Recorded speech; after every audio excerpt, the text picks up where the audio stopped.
Hi everyone, today I want to talk about how absolute freedom will actually make you miserable. Imagine waking up tomorrow with no job, no obligations, and no rules. No one to answer to, and you can do whatever you want.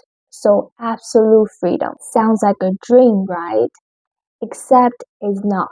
Give it time and that freedom will become a nightmare. You might not feel it like it on the first day or the first week, and even the first month for some people. But if you live like that for a year, for 2 years, you slowly have that uncertainty and sink into you. We live in a world that worships freedoms, and everyone wants to be their own boss, which is not wrong to be your own boss, but you just have to do it the right way. But when you do it with no limits, then it can get dangerous. And you don't want to blindly follow your freedom or passion either.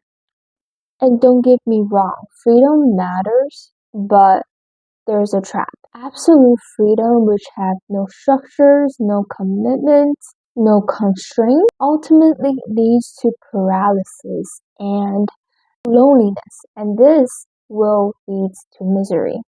Because when you have too many options to choose from, you get decision paralysis. And that is human nature.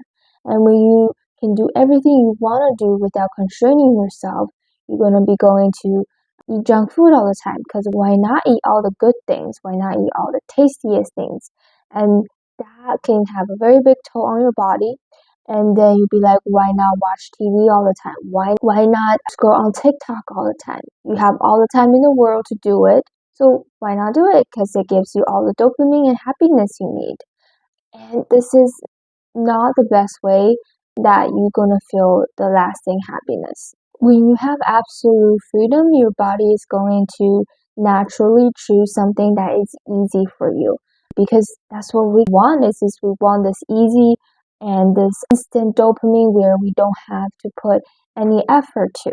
But real happiness that we actually crave for deeply is something that requires effort, and it might feel miserable when you are in the moment doing it. But that's actually what's going to give you longer hours, days of happiness, whereas junk food and TikTok will give you happiness just in that moment. And as soon as you stop, your happiness is gone. And that's not the right type of happiness for humans. In addition, when you have absolute all the freedom you want, then everything is possible. But then when everything is possible, it is hard to find your true purpose and to really feel meaningful. Psychology, Barry Schwartz calls it the paradox principle, or the paradox of choice. The more options, which kind of explains the more options we have, the harder it is to choose, and the more likely that we will regret the choices that we didn't make. Think of it like this. If you can do anything that you want to do, then how do you actually know what's actually worth doing? Freedom without direction is kind of like being dropped in the middle of the ocean without any map, without compass, and you have no land in sight.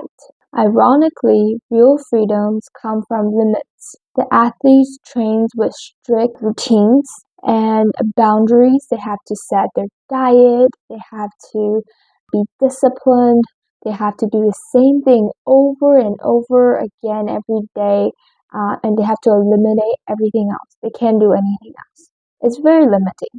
But in return, they unlock incredible potential. The writer forces themselves to sit down every day, even when they are feeling uninspired.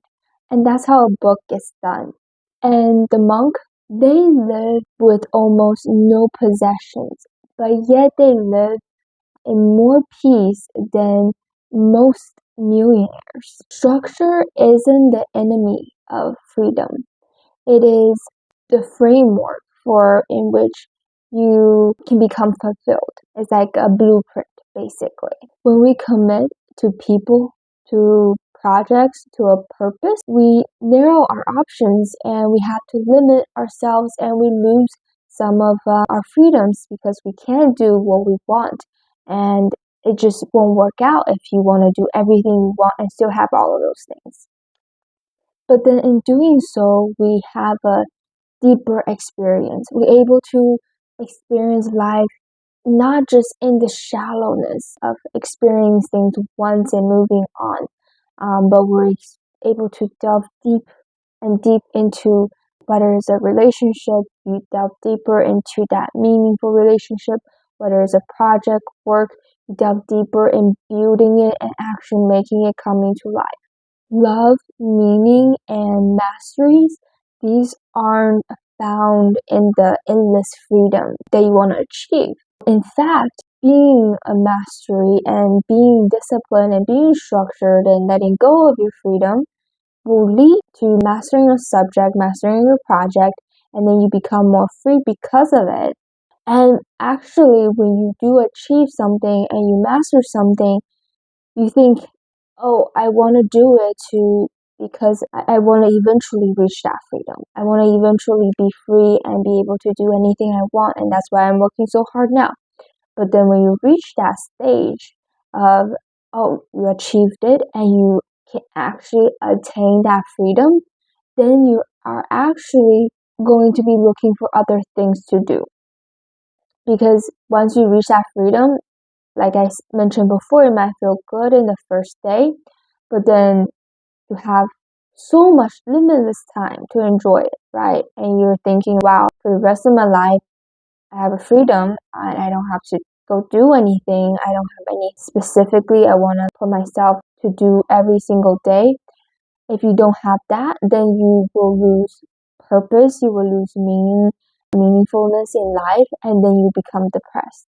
So when you actually reach freedom, you'll be actually searching for another thing that you can actually lock yourself in, right? If you reached, say, the end of your career, you're going to be looking for volunteering activities that you can tie yourself to, that you can feel more obligated to, that you feel like that you have to go do something.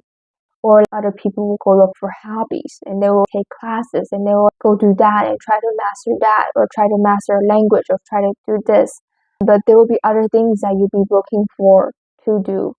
And that thing, again, is going to be trying to limit your freedom in a way because you're going to have to be repeatedly doing that thing over and over again, because if you don't repeatedly do it, then you don't gain deeper meaning and purpose and fulfillment from that item.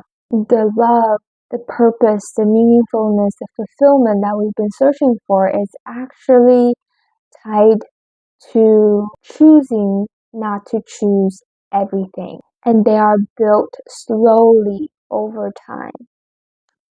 So if you are feeling lost in the seas of options, don't run from commitment and don't fear routines. Try to build a life that is deliberately constrained in the way you want and working towards a thing that you want, but not constrained in meaningless and endless ways, right? You don't want to be stuck in a job you don't want. You want to be constrained not because you have to, but because you want to. And in that choice, you find something that absolute freedom can't give you, and that is peace.